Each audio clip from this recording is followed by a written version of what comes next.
और हमेशा 99% जो है मैरिजेस में पुरुषों का ही दोष होता है, इसीलिए ऐसी गलतियां भी हो जाती है। अपने भारत की कानून व्यवस्था है उसके बारे में बताया है, जो रिश्वत लेने वाली समस्या उसके बारे में बताया है। मेरे बच्चा को इंसाफ दिला दीजिए। একলা বসে ছাদের কোণে গুনতো যেসে তারা, এক নিমেষে প্রাণটি তার নিয়ে নিল কারা। কষ্টে মোড়া জীবন ছিল, ছিল না কোনো আশা, জীবনটাকে জ্বালিয়ে দিল এক কলঙ্কিনী বেশ্যা। এতই যখন টাকার নেশা, বেছে নিতিস ল্যাম্পপোস্টের তলার পেশা। মায়ের কোল করলি খালি, তুই কি জীবনে সুখ পাবি রে শালি। নারীর দোহাই সাহায্য দিল আইন, এই সুযোগে নিজের স্বামীর থেকেই নিয়ে নিলি ফাইন। ফাইন নিয়েও দিলি নারী নির্যাতনের কেস। বুড়ি বয়সে স্বপ্ন দেখছিস বিয়ে করবি বিটিএস। স্বামীর জীবন নষ্ট করে আছিস দিব্যি সুখে, রাস্তায় ফেলে দিলেও কুকুরে মুতবে না তোর মুখে। মুক্ত নয় যেন বাঁদরের পটি, এই থোবড়া নিয়ে কি করে দাবি করলি 3 কোটি। ভাবছিলাম বিয়ে করব, কিন্তু এখনো মেয়ে পাইনি। হে উপরওয়ালা, সারা জীবন আইবুড়ো থেকে যাব, তবুও যেন কপালে না জুটে এমন ডাইনি। এই হোয়াটসঅ্যাপ বন্ধুরা, কেমন আছো সবাই? আশা করি সবাই খুবই ভালো আছো। সবাই আমি সাহেব, আর তোমরা দেখছো এক্সপ্লোর বয়স। দেখো আজকের ভিডিও টপিক হচ্ছে অ্যালিমনি, যার বাংলা অর্থ ভরণ পোষণ। আর আজকালকার কিছু সিয়ানা সকল মহিলারা এই অ্যালিমনি ব্যাপারটাকে নিজেদের বিজনেস হিসাবে নিয়ে নিচ্ছে। এর ফলে অতুল সুভাষের মতো হাজারো ছেলে সুসাইড করছে, আবার কেউ জ্যান্ত লাশের মতো জীবনযাপন করছে। আজকের ভিডিওতে এইসব সিয়ানা মাগমানিগুলোকেই রুটির মতো করে শেখবো, আর আমাদের অন্ধচেতা আইনের চোখে কালো কাপড়টাও খোলার চেষ্টা করবো। कितना देंगे आपने? दिन रहे हैं 7 मैडम, 7 दिन रहे हैं और एक महीने वो मेरे घर पर ही है। 15 लाख तो मैंने इकट्ठा कर रखे थे, लेकिन अब 15 लाख मुझे और लोन लेने पड़ेंगे। ভাড়া 1 মাস বিয়ে করেছে, 7 দিন সংসার করেছে, এতে অ্যালিমনি হিসাবে 30 লক্ষ টাকা।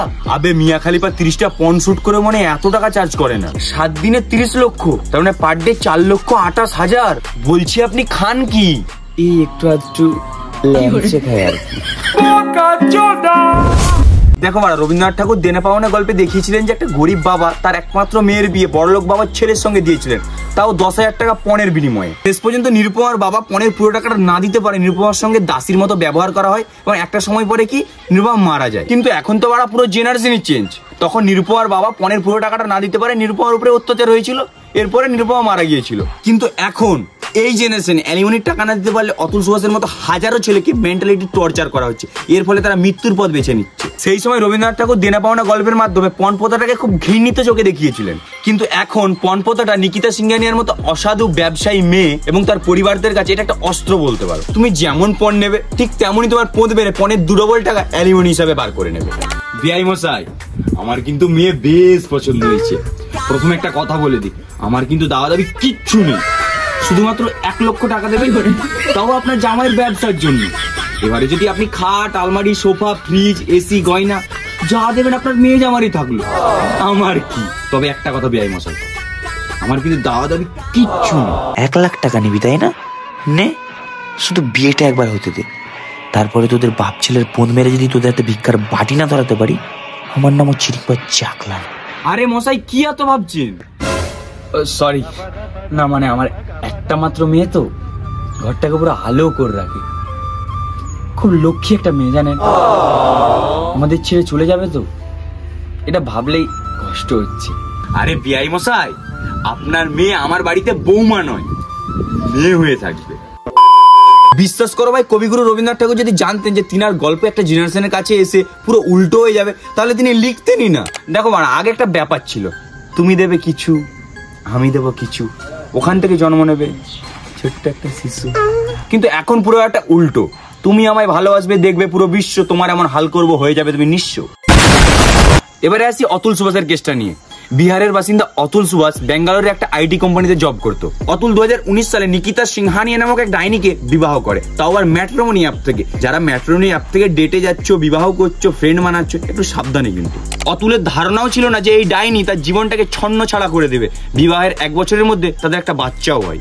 অতুলের কথা অনুসারে ব্যবসায় সাহায্য করার জন্য মাঝে মাঝে নিকিতার পরিবারকে টাকাও দিত সে, কিন্তু দিনে দিনে যখন টাকার ডিমান্ড অতিরিক্ত পরিমাণে চলে যায়, তখন সে টাকা দেওয়া বন্ধ করে দেয়। এরপরে 2021 সালে নিজের ছেলেকে নিয়ে বাপের বাড়ি চলে যায় নিকিতা। এবং ওই ডাইনি বাপের বাড়িতে গিয়ে জানায় সে আর তার সাথে সংসার করতে চায় না, ডিভোর্স নিতে চায়। এই কথা শুনে অতুল রাজি হয়ে যায়, কিন্তু সাদাসিধে অতুলের ধারণাও ছিল না ডাইনির পরিবার এই সুযোগটাই খুঁজছিল। ডিভোর্সের কথা আসতেই ডাইনি নিকিতা ও তার পরিবার মিলে অতুল এবং তার পরিবারের উপরে আলাদা আলাদাভাবে 9টা কেস ফাইল করে উত্তরপ্রদেশের জনপুরে। কিন্তু কত বড় চোদনা ফ্যামিলি দেখুন, তারা নিজেরাও জনপুরে থাকতো না। গত 3 বছর 120টা ডেট, তার মধ্যে 40টা হিয়ারিং এ প্রেজেন্ট ছিল অতুল। ব্যাঙ্গালোর থেকে জনপুর 40 বার যাতায়াত করা, 40 বার অফিস বন্ধ, মানে একটা ছেলেকে জেনে শুনে তোমার নাজেহাল করা হয়েছে, একবার বুঝতে পারছো? আর ডাইনি নিকিতা তার সন্তানের ভরণ পোষণের জন্য মাসিক 40,000 টাকা এবং তার অ্যালিমনি হিসাবে 1 কোটি টাকা দাবি করেছিল। বড় একটা বাচ্চার ভরণ পোষণের জন্য 40,000 টাকা? ও আচ্ছা, ডাইনির দুধ খেলে তো শরীর খারাপ করবে, তার জন্য হয়তো ভালো কারো দুধ খাওয়া তো 40,000 টাকা। অতুল ছেলের জন্য মাসিক 40,000 টাকা দিতে রাজি হয়েছিল, কিন্তু কথায় আছে না, তুমি খেতে দিলে মানুষ শুতে চাইবে। ঠিক তখনই ডাইনি নিকিতা অ্যালিমনির টাকা 1 কোটি থেকে বাড়িয়ে 3 কোটি করে দেয়। আবে ও উত্তরপ্রদেশের পেতনি শুয়োরের নাতনি, তোর এই বদাচোদা ফেস আর পেঁচোচোদা শরীরের জন্য 3 কোটি কেন? সকালে কি জলের বদলে মাল দিয়ে মুখ ধুতিস নাকি সোনার টয়লেটে হাগবি ভেবেছিলি? মারা ডাইনি চুদি, তুই একটা ছেলের জীবনে যেই পরিমাণে হেগেছিস, আমার মনে হয় না তোর বাথরুমে যাওয়ার দরকার আছে। আবার এই হেগো মার্কা থোবড়া নিয়ে বিটিএস ছেলের স্বপ্ন দেখতো। আবে ও ডাইনি চুদি, তো বিটিএস তো দূরের কথা, তোর মুখে নাইজেরিয়ানরাও মুদবে না। তুই মাত্র মেয়ে বলে বেঁচে যাচ্ছিস, নাহলে এত গালাগালি দিতাম কান থেকে রক্ত বেরোতো।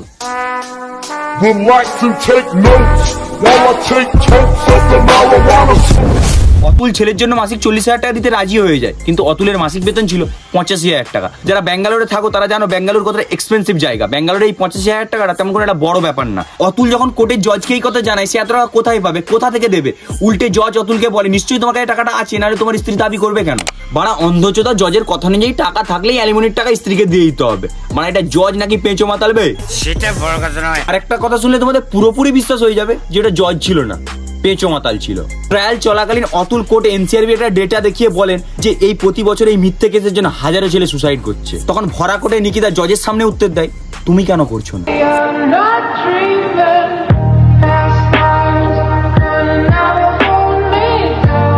সবচেয়ে লজ্জাজনক বিষয় হচ্ছে এই কথা শুনে পাগলাচোদা পেঁচো মাতাল জজ হাসছিল।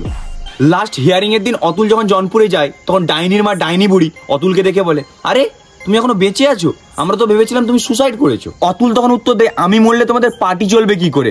উত্তরে ডাইনি বুড়ি বলে, পার্টি তো চলবে, তুমি মরলে এমনিতেই তোমার সব সম্পত্তি নিকিতার হয়ে যাবে। আবে এটা মা ছিল নাকি শুয়োরের হাঁ ছিল বে? ধোয়া পুকুর থেকে আজুড়া বাঁশ নিয়ে এসে তার গানের মধ্যে ঢুকিয়ে দিতে হবে, ওরা সম্পত্তি নেবে চুদির ভাই চম্পা। অতুল তার ডাইনি শাশুড়িকে কিচ্ছু বলেনি, কারণ অতুলের আমাদের দেশের আইন ব্যবস্থার উপরে পুরোপুরি আস্থা ছিল। সে জানতো সে যেমন কোনো ভুল করেনি, আইন তাকে রক্ষা করবে, কিন্তু আমাদের দেশের অন্ধচোদা আইন ব্যবস্থা তা করতে পারেনি। 9 ডিসেম্বর রাতে মাত্র 34 বছর বয়সে পৃথিবী ছেড়ে বিদায় নিয়েছে অতুল সুভাষ। কিন্তু যাওয়ার আগে 24 পাতার নোট এবং 1 ঘন্টা 30 মিনিটের একটা ভিডিও রেখে গেছে অতুল। সেই 24 পাতার নোট এবং 1 ঘন্টা 30 মিনিটের ভিডিও স্বয়ং আইন ব্যবস্থাকে কাঠগড়া এনে দাঁড় করিয়েছে।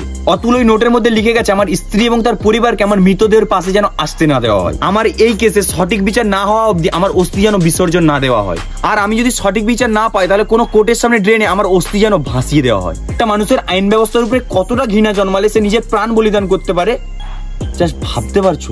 অতুল সুভাষের মৃত্যু সুসাইডের কারণে হয়নি, আমাদের দেশের আইন ব্যবস্থা অতুলকে খুন করেছে। অতুলকে তার ছেলের সাথে দেখা করার জন্য 30 লক্ষ টাকা চেয়েছিল ডাইনি নিকিতা ও তার পরিবার। মানে একটা বাবা তার ছেলের সাথে দেখা করবে 30 লক্ষ টাকা, মানে আমার জুতাটা কোথায় গেল? অতুল ওই নোটের মধ্যে ছেলের জন্য আফসোস করে বলে গেছে, তোমাকে জন্ম দিয়ে হয়তো আমি ভুল করেছি, তোমাকে জন্ম না দিলে ভালো হতো। অতুল তার মৃত্যুর জন্য 5 জনকে দায়ী করে গেছে, তার মধ্যে তার স্ত্রী ডাইনি নিকিতা, তার মা নিশা সিংহানিয়া, এক দাদা এবং তার এক আঙ্কেল, এবং তার সাথে সাথে সেই কোর্টের সেই জজকেও দায়ী করে গেছে। এমন না যে মেয়েদের উপর অত্যাচার হয় না, হয়, অবশ্যই হয়। এই জন্য মেয়েদের সুরক্ষার জন্য আইন তৈরি করা হয়েছে, সেকশন 498A।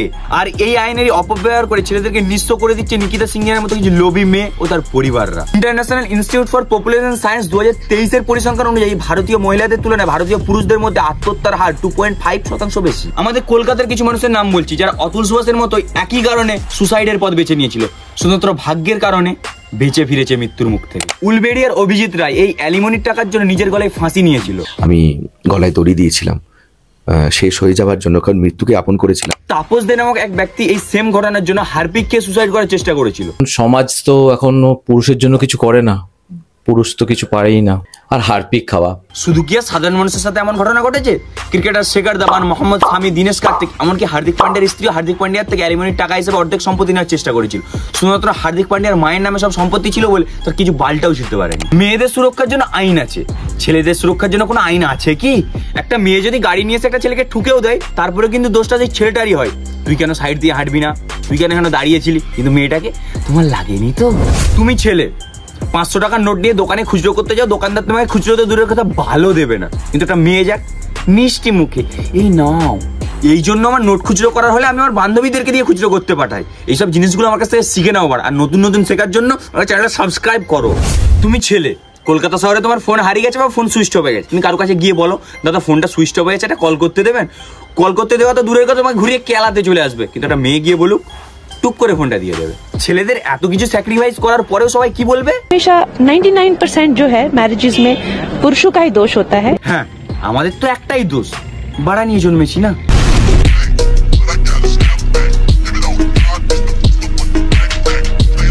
দেখো আমাদের দেশের আইন ব্যবস্থা মানে হচ্ছে রাজনীতি, টাকা, ক্ষমতা। না হলে আল্লু অর্জুন যেদিনে জেলে গেল সেই দিনেই জেল থেকে বেরিয়ে চলে আসতে পারে, আর এদিকে তিলোত্তমা কাণ্ডে 4 মাস হয়ে গেল, এখন আমরা সঠিক বিচার পেলাম না। যতদিন না আমাদের দেশের এই অন্ধচোদ আইন ব্যবস্থা ঠিক হচ্ছে, ততদিন আমাদের এই দেশের ভালো উন্নতি হবে না।